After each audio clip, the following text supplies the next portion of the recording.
I'm not going to lie. We spend a lot of time on the transgender issue here. I think it's kind of an important one. And well, you know, one of the highest profile examples of the transgender mania in this country right now is that Dylan Mulvaney character, right? There's a lot to object to about how Dylan Mulvaney portrays himself and how he objectifies and lampoons women in this country. It's objectionable. It is.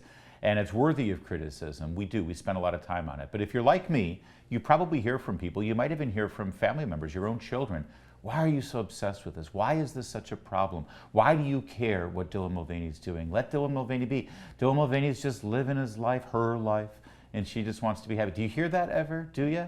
Well, I was taken by our friend Kira Davis, editor-at-large over at Red State and the host of the Just Listen to Yourself podcast, because Kira, you heard that from your own daughter. And you shared your answer on social media, and I thought it was brilliant and sensitive and important, which is very much unlike you, because usually you're just, you know, really shallow and don't bring anything to the table. Yeah.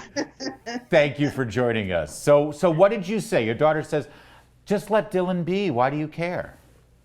Yeah, my daughter is 15, and she saw a post that I did on my account about the ridiculousness of Dylan, and she was like, what's the problem? I don't understand. What does it matter to you how he makes his money?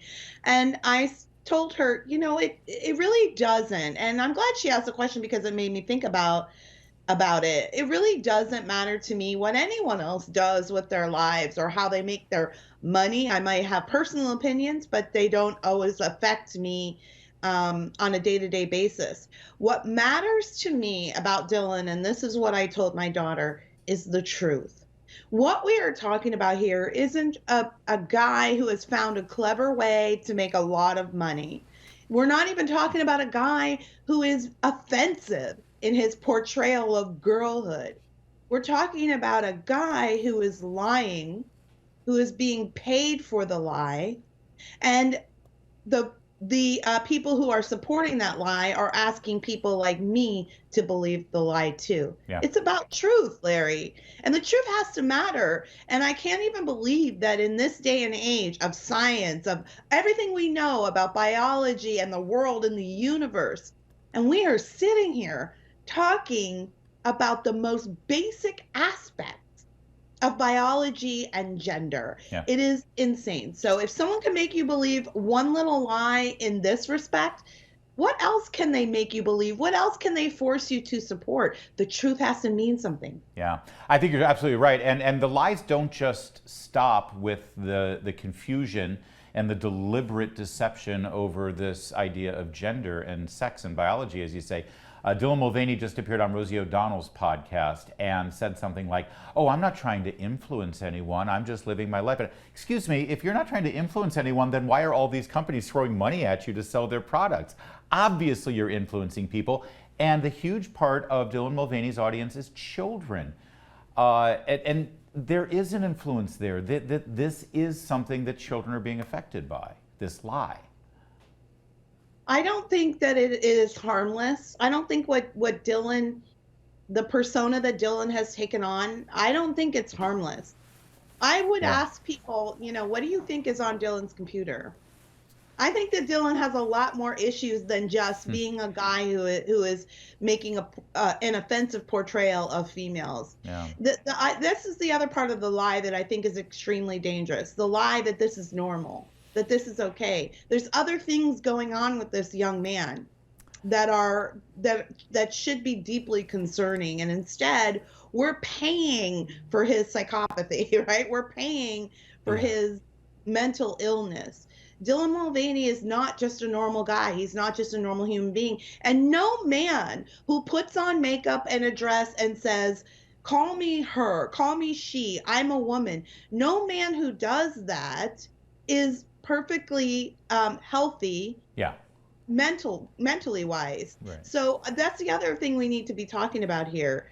There's something disturbing happening here, and we're not normalizing mental illness, and the people who are paying for it are women and girls. Yeah, that's the fascinating thing about this, and it's not being explored in any very real and objective way.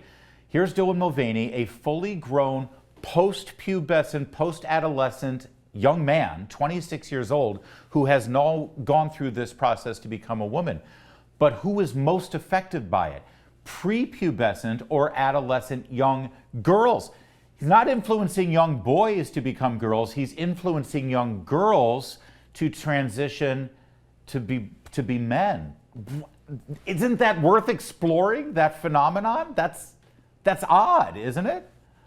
It's not just odd, it's perverted, it's disturbing. Fair enough. And once again, I'm not here to be anyone's judge and jury. The way you live your life is up to you. It's when you start asking me to participate in the lie that I have a problem with it. And Dylan has asked, and Budweiser and Tampax and everyone else who's sponsoring him is asking me and my daughter to participate in this lie. Now, what's my daughter, my 15-year-old daughter, to think when she looks at that guy on all of her social media and he is the example of womanhood, and then she goes to the mirror and she looks at herself in the mirror? Yeah. What is she to think? That's right. What is she supposed to believe about her own body? This is highly disturbing. I'm not going to normalize it, and I'm not going to pretend that it's okay just so people are going to like me. Where are the adults in the room, Larry? That's a great point, Kira, because you left out Nike. And that, honestly, the endorsement of Nike wearing athletic gear and a sports bra, that may be the most objectionable in terms of this body dysmorphia message that it sends to young girls who do not develop to look like a young man like Dylan Mulvaney. There's one other. We're all on this bodycon thing, right? Like, right. We're all on this body conscious, like, fat is beautiful, big is beautiful, like Lizzo, every body type is great. And then we're just right back to the Twiggy, Right. Only the more impossible standard. Twiggy with boy parts. Thank you very much. One other challenge that you got on social media that you responded to that I think is also worth mentioning, it's coming from, well, this one's from the center right, which is you conservatives, you're making Dylan Mulvaney popular. Dylan Mulvaney was just an obscure TikToker with a little following, but it's your outrage. You're feeding the beast. Dylan Mulvaney would be irrelevant if you would just ignore him. What's your response to that? Well, first of all, the timeline doesn't add up. I mean, Dylan Mulvaney had millions of followers on TikTok long before the rest of us were talking about him. And in fact, the reason why we were talking about him is because he had so many followers on TikTok. Now, sure, there's something to be said about the endless loop of the news cycle, right? The endless loop of the social media cycle. But here is the thing. Conservatives have been minding our own business for a long time, and that is exactly what has gotten us here. I wrote a whole book about it. My book, Drawing Lines, is available on Amazon, and it's a whole book about how conservatives exited the culture. And when we turned away because it was just too distasteful to us or didn't matter enough to us, while we were turned away, the progressive, crazy left came in and commandeered every public access, social media, TV, film, entertainment.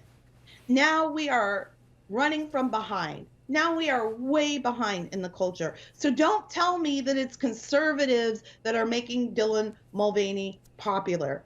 Absolutely not. Conservatives are responding to Dylan. Conservatives are responding to this new fad that is erasing women and girls. Every time conservatives respond to something, there's always somebody, whether or not it's that center-right crowd that wants to be like, I'm the better conservative than you, I'm more rational, whether it's them or it's the progressive left. Every time conservatives get in a battle, we're accused of waging a culture war. The only time anyone's happy with us is when we're being quiet and not saying anything. But look where this has gotten us. We are now officially living in the dark ages, in the information age. In the age where you have every piece of information at your fingertips, we literally know nothing. We are literally back to not knowing anything about gender, sex, biology, science. It's insane. So if sane people don't stand up, how is this going to get better? I don't accept that at all. I find it offensive, actually. Conservatives don't even listen to those people. You need to get in the game. You need to be heard. There you go. This isn't going to get better just because we be quiet. Say it again. Where are the grown-ups, Kira? We got to leave it there. But that's just a little taste of the fire you get on Just Listen to Yourself podcast with Kira Davis. She's the best. More to come on O'Connor Today.